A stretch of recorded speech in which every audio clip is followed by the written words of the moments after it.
So I didn't mean to film another art haul. I actually just wanted to clear out my studio, but somewhere between sorting shelves, opening boxes, looking in forgotten drawers, it started to feel like Christmas. Because basically I'd forgotten how much amazing stuff I actually owned. Turns out the best art haul that I've had all year didn't cost me a single penny. This really wasn't supposed to even be a video. I just decided to film the footage because I thought it might be fun for a little short or some B-roll worked into a different idea somewhere.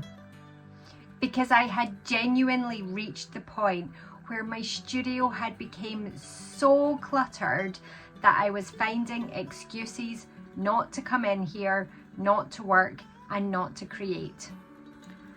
Okay, it is time for some real talk. My art room is such a mess that I can't actually work in it anymore.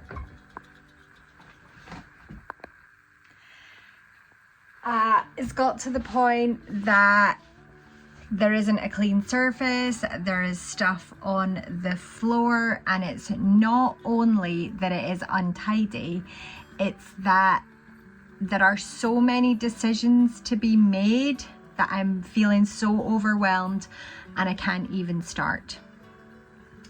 This project would probably take me an entire week to complete, and so I just keep putting it off.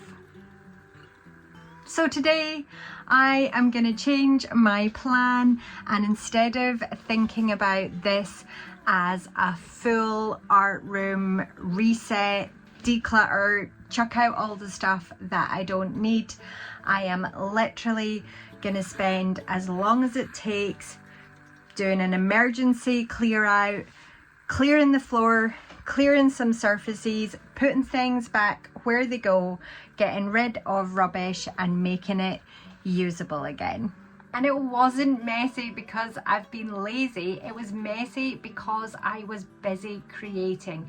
Projects were everywhere, supplies had been shoved into cupboards, left on desks, half-finished ideas were piled one on top of another. And eventually it just felt overwhelming. I couldn't find anything, I couldn't think clearly, and I didn't even know where to start. So instead of forcing myself to paint, I gave myself permission to spend a morning simply resetting my creative space. And a morning quietly turned into an afternoon, and an afternoon turned into the whole day. So get cozy, grab a cuppa, and let's do something magical. I honestly had far too much stuff squeezed into this tiny little space. But the good thing was, all I did was throw out rubbish, duplicates, anything I knew I definitely wasn't going to use again. And I resorted everything else into a much more manageable order. And then something unexpected happened. I started finding things that I had completely forgotten that I owned. I've found so many exciting things. I can't even start going through them all, and I'm not even halfway done tidying my studio yet. So I just wanted to go through a few of the things that really excite me and felt like just discovering new supplies that I didn't know about. And the first is these Jelly Roll white gel pens. It's because I'm actually after you guys' advice. They are designed to be used as a highlighter over the top of darker colors, but I'm really struggling to get them to show up on anything. Let me try and find some darker paper and we'll see if that works. I found a little black canvas, so let's see if we have any success. But if anybody's got any advice, I believe Jelly Roll is a really well-known brand for these, and I really wanted them for okay, maybe I just wasn't using them on dark enough paints. I really wanted these to be something that I could pack in my travel kits and in my little kind of plein air sketching, and I wanted to use them as doing little accents of white and little highlight pops of white on top of darker bases of watercolor paint. But maybe it's just not going to work unless I'm working on something that's really dark or working on top of acrylics or on gouache. I think I got disappointed when I first tested them, and then I haven't used them since. So getting them out today and showing them to you guys has made me realize that I definitely need to experiment more with these. Next, I found a whole bunch of sketchbooks, and there is even more than this, but I wanted to address something with these and chat about this little one, which I just keep forgetting I've got. So firstly, all of these are the Royal Talons Art Creation sketchbooks, and I picked most of them up in my TK Maxx art hauls, and they're fantastic. They are like my favorite sketchbook right now is this little one that I'm just carrying about with me, and I'm doing everything from pencil sketches to ink drawings and writing down notes, taking it out and about with me, using it about the house, and I absolutely love the quality of the paper. It's cheap, it's cheerful, it's not going to hold loads and loads of wet medium, but it is great with most. And even if I show you in this bigger one, I did a full mixed media page with lots and lots of different mediums on there, and the paper held up really well. I didn't have any problems at all. I've used quite a few pages of this, and I haven't had any problems at all with the paper. So I think I've enabled a lot of you to have the same art creations sketchbook addiction habit as I have, so I apologize if you are in that group of people and now we're all obsessed with them. So I was super excited. These are still some of my most favorite sketchbooks, and I was so delighted to find a little stash of those that I had forgotten about. But next up is this, about 30 years old, this sketchbook, and it has never been used. It might even be older than that. It feels like quite thick cartridge paper. It's not quite watercolor paper, but it is very thick, so it would probably take watercolors. It's all hand cut, so the pages are all wonky, and it is hand bound, so they're all sewn together through this leather casing, and it's just beautiful. And I think because it is so old and it was gifted to me, I've got the fear of starting it and doing something wrong with it. I would love some ideas on maybe just a theme. Maybe I could keep this sketchbook for drawing, sketching, painting mushrooms. Maybe it could be just for flowers. Maybe it could be just for fruit.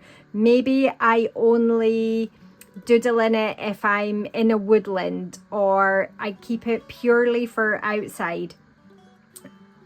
Or maybe it's the one that lives next to my bed and it's the 5 or 10 minutes doodle time before I go to sleep. I feel like it needs its own little special purpose in life so that I can Just pick it up, get started, and fill it with magic, because sketchbooks were made to be used. It was not made to be sitting on the shelf. So let me know your thoughts on what I can do with that one. Okay, let's move on to some paints. And there are two sets of paints that I kind of forgot about. This entire basket, let's move these ones out the way. This entire basket is full of Art Deco multi-surface paints.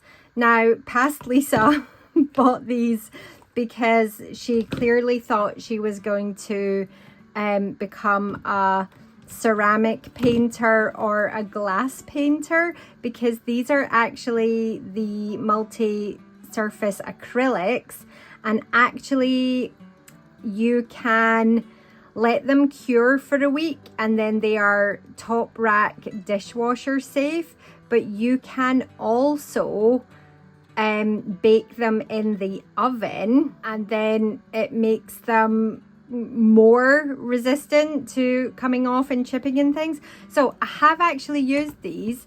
I have used these on painting glassware and made some beautiful magical lamps with them. But properly excited that I found those, because I could go and thrift some crockery, some glassware, and then just give them little hints of magic, because I really do enjoy painting on objects. And with that in mind, hold that thought, I'll come back to it in a second. I also found all of these. Now, I stashed these away because I bought a whole range of very expensive heavy-bodied acrylics by Liquitex, and I discovered that they were a little too thick for when I was doing my daily art challenge paintings. So in the end, I didn't love them, but I do love Liquitex, and I've got a whole range of colors here. And so I've got an idea that I am really excited to do and try with these. But before we get to that idea, I found a whole stash of items that I used to collect to paint on. So I've got a mirror, which actually those multi-purpose paints would be great for. I've got a little wooden frame.